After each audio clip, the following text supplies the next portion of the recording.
involved sa disaster and emergency response. Ang pasok naman po sa mga pribadong kumpanya ay nasa discretion na po ng kanilang mga employer. Yan ang unang balita dito sa Maynila. Ako po si Darlene Tay para sa GMA Integrated News. Mamaya, nakikita mo lang si baby na Sa mga kapuso natin may motorsiklo, ingat po sa pagkapark ng motor.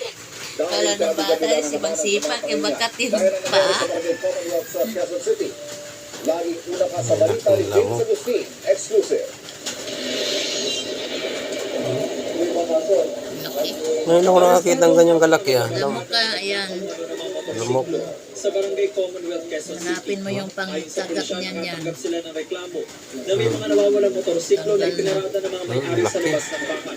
Pagdating doon, Yan. habang nag-iimbestiga sila, lumapit yung witness na nakakita doon sa kumuha sa motor niya. So, itinuro, so, Lamok nga. nilapitan, pakilala. Sabi ko Kasi sa'yo, lamok tungo yun. doon sa description ng witness natin.